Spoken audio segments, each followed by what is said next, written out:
my workout, and I've just had like so many things on my mind, especially pertaining to like fatherhood.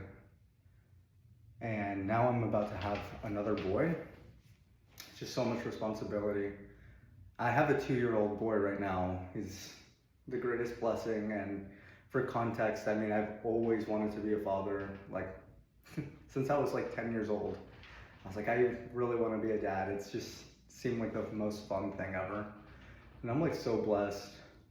But now, one child is, now that I'm like looking forward to two, I'm like, geez, one child is actually pretty easy. Like just as soon as me and my wife got a hang of it is when it hit me that like, oh my goodness, in 4 months or so, we're gonna have a second child, and it's gonna be an adventure for sure. But I just wanted to come on here and kind of like talk about a couple of different thoughts that I've been having, especially around the idea of like, if you've gone through like trauma as a child or abuse or things of that nature. I've just really thought about how I have, some guy friends that have gone through those things like abuse, trauma, whether that be physical, emotional, religious. It could be any of those things. And a lot of them are dads and a lot of them aren't. And almost all of them always say, I can't wait to give my child everything I never had, or say like, I'm gonna do the opposite of what my parents did, or things like that. I think that sounds like very good natured. Like I can't really disagree too much with that, but I did want to like stress one thing when it comes to like that mentality, is that you don't want to like overcorrect, at least in my experience. And you don't want to like project your childhood onto your child's, in the way that you decide, hey, I'm not gonna have my child be traumatized, so I'm gonna, do the opposite. As bad as some of our parents did or didn't do, I think that, for me, like I can say that one of the biggest things is that typically children that have trauma, like their innocence wasn't preserved. And when you look at your kid, if you have one, or if you want to have children, like when you look at your baby, like you can almost like break down and just look at them and see like how innocent they are. Like their innocence is like something you always want to protect forever and ever. And so that is like one thing that people with like CPTSD or trauma, things like that, like something, no one protected their innocence. No one protected my innocence. No one really cared about it. They brought forward, adult problems to, a 6-year-old, and you had to be in the middle of fights. You had to be bargaining chips for your parents, things like that. And so it gets really tempting to try to, overprotect your child's innocence. And on some things, they do need to just learn. One thing I will say though, and kind of to piggyback off that though, is that you are supposed to be your child's safe space. So don't take it in the way that, you're supposed to introduce any bad things to your kid. In my opinion, you shouldn't be introducing any bad things to your kid. As in, you're supposed to be your child's safe space. Like, yeah, your kid is probably gonna see some bad things, maybe drug use, or maybe, lustful images that are not age appropriate for them. Or it could be, just dealing with the wrong people or hearing bad language. But it's not your job to introduce that to them. And it's your job to be the course corrector for them. So if they run into one of these things, it's your job. They're going to be impressionable. They're going to want to see things and do things that their older peers do.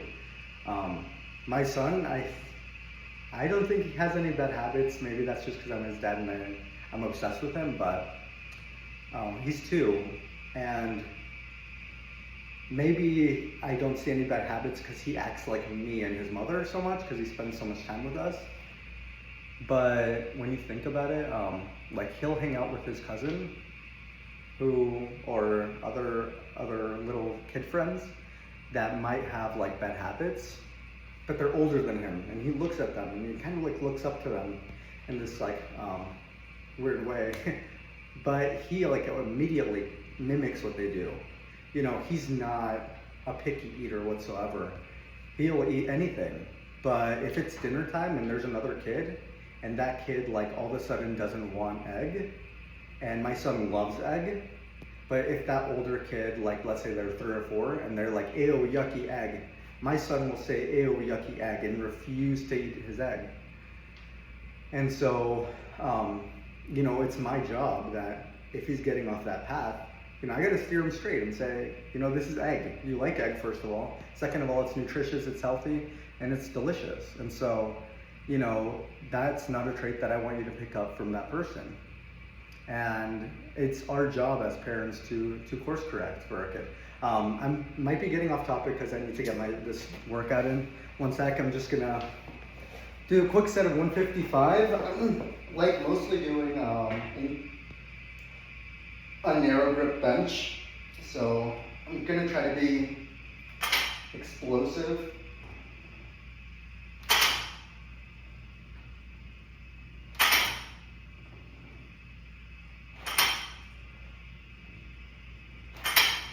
Because my shoulder press I just did was like extremely taxing on my nervous system, but it was just like heavy. So I'm going lighter here on the bench, close grip, but I'm gonna be super explosive on the way up. And I do this sometimes when I don't wanna go heavy. When I don't wanna go too heavy on the bench, but I still wanna get like a pretty good level of effort. And kind of like, you don't really train that explosiveness too much when you're used to lifting heavy.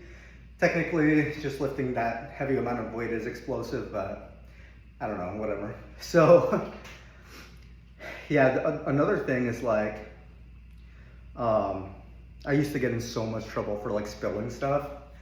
Geez, like I would get screamed at. If I had like a full cup of milk or water or anything, and I was like 4 or 5, and I'd be like a little bit wobbly, and the drink would get out of the cup, or I would be disgusted by the taste of medicine. To this day, I hate medicine, but I would just be disgusted by it, and I would get like screamed at, like spanked.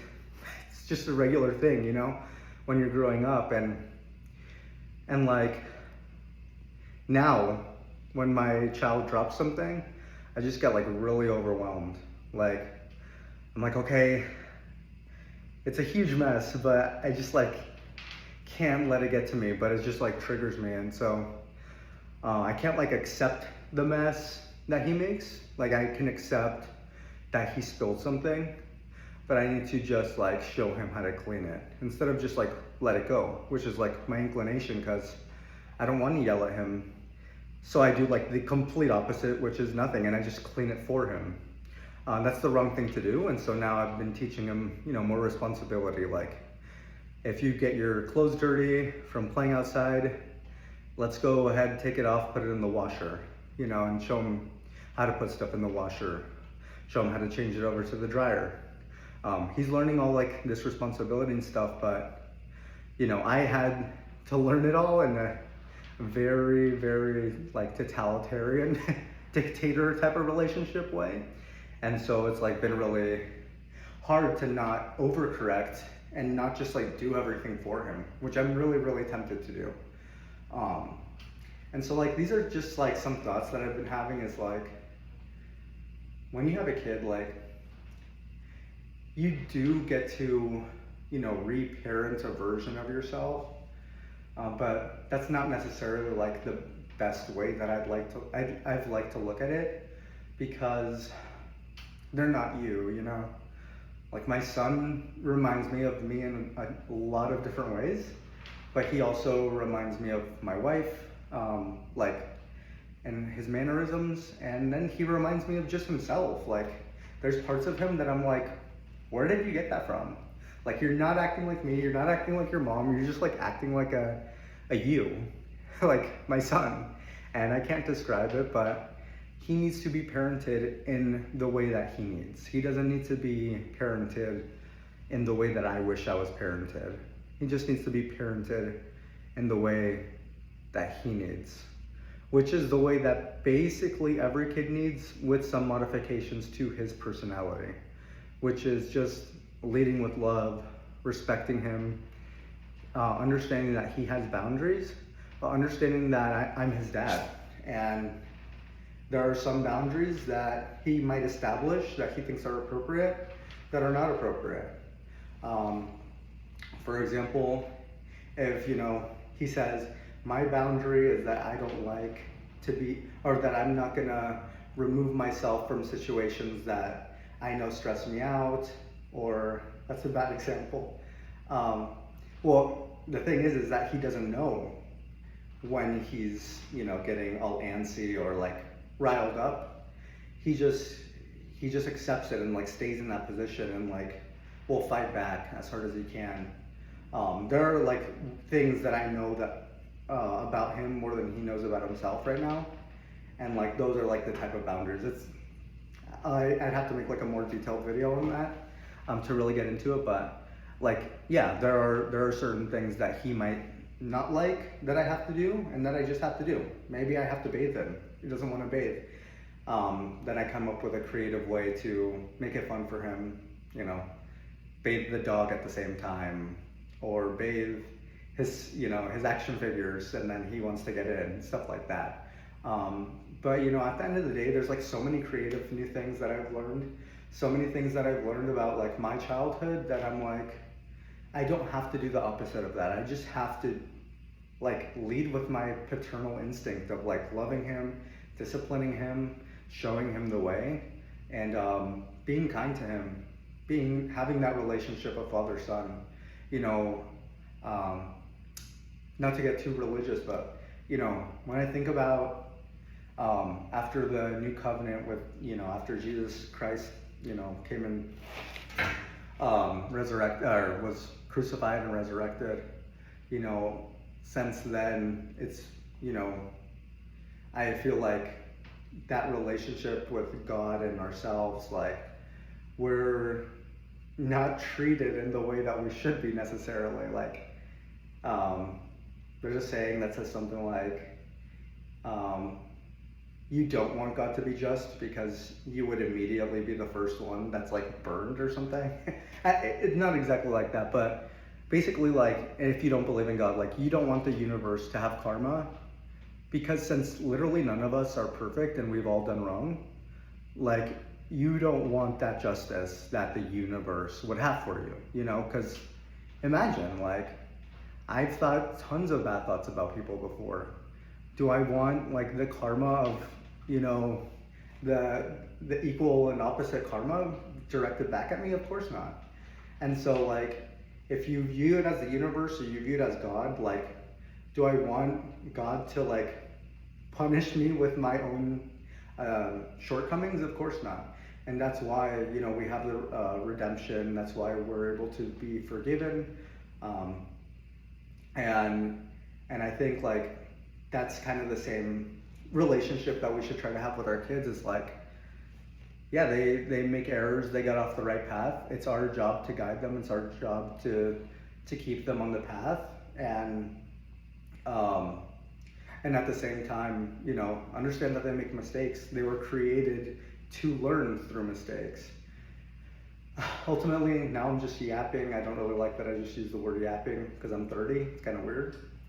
But yeah, I do kind of like talking a lot about being a dad, being a husband, and just about how kind of screwed up my childhood was in some ways, but how, everyone has trials and things that they've had to go through and learn from. And I just really like want to find people that feel the same way, because because eventually, like, I want more people to be healed, and I want more people to like want to have kids and to want to like experience the love that I experience every day from my wife and my son. And I think that I think we need to stop like prioritizing money, status, fame. Like, I think prioritizing those things usually comes from like a place of hurt. Cause like, you know, what's like a good way to become like famous or something like that? Probably like doing something honorable. But is it really honorable to do something honorable for fame? It's not. And so like I just don't think like we should desire these things. I think the things that are like eternal are honor, love, you know, stuff like that. And those are the things I'm really like trying to cultivate in my life.